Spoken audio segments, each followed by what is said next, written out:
Hi all, welcome to football arena. Neymar junior സാന്റോസിന് വേണ്ടി അവസാനമായി കളിച്ച മത്സരത്തിലായിരുന്നു ചെറിയ ഒരു പരിക്കിന്റെ പ്രശ്നം നെയ്മറെ പിടികൂടിയത്. അതേ തുടർന്ന് ഒരുപാട് റിപ്പോർട്ടുകൾ പുറത്തേക്ക് വന്നു. എന്നാൽ അക്കാര്യത്തിൽ ഒരു ശുഭവാർത്തയാണ് ഇപ്പോൾ നമുക്ക് ലഭിച്ചിട്ടുള്ളത്. ബ്രസീലിയൻ മാധ്യമമായ UOL ഇതുമായി ബന്ധപ്പെട്ട ഒരു അപ്ഡേറ്റ് നൽകിയിട്ടുണ്ട്.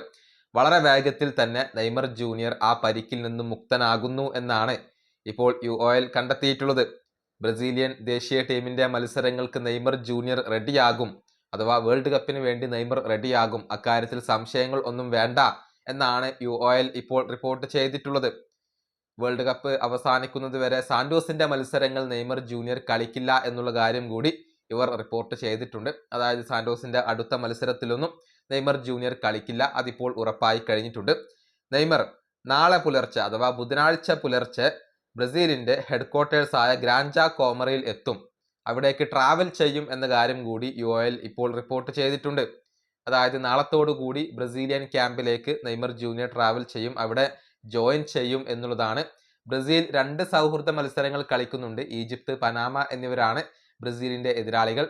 ഈ മത്സരത്തിൽ നെയ്മർ ജൂനിയർ കളിക്കുമോ എന്ന കാര്യത്തിൽ നമുക്ക് വിവരങ്ങൾ ഒന്നും ലഭിച്ചിട്ടില്ല. ബ്രസീലിന്റെ ക്യാമ്പിൽ എത്തിയതിനു ശേഷം അദ്ദേഹത്തെ കൂടുതൽ പരിശോധനകൾക്ക് വിധേയമാക്കും. അതിനുശേഷം മാത്രമായിരിക്കും അദ്ദേഹം കളിക്കുമോ ഇല്ലയോ എന്നുള്ളത് തീരുമാനമെടുക്കുക. ഏതായാലും നാളെ നെയ്മർ ജൂനിയർ ബ്രസീലിയൻ ക്യാമ്പിൽ എത്തും എന്നാണ് അറിയാൻ സാധിക്കുന്നത്. സാന്റോസിന് വേണ്ടി ഇനി മത്സരങ്ങൾ ഒന്നും കളിക്കില്ല എന്നുള്ളത് ഉറപ്പായിട്ടുണ്ട്. വളരെ വേഗത്തിൽ തന്നെ നെയ്മർ തന്റെ പരിക്കിൽ നിന്നും മുക്തനാകുന്നു എന്ന ഒരു ശുഭവാർത്തയാണ് ഇവർ ഇപ്പോൾ പങ്കുവച്ചിട്ടുള്ളത്. ഈ വീഡിയോ അവസാനിപ്പിക്കുന്നു. അടുത്തൊരു വീണ്ടും കാണാം.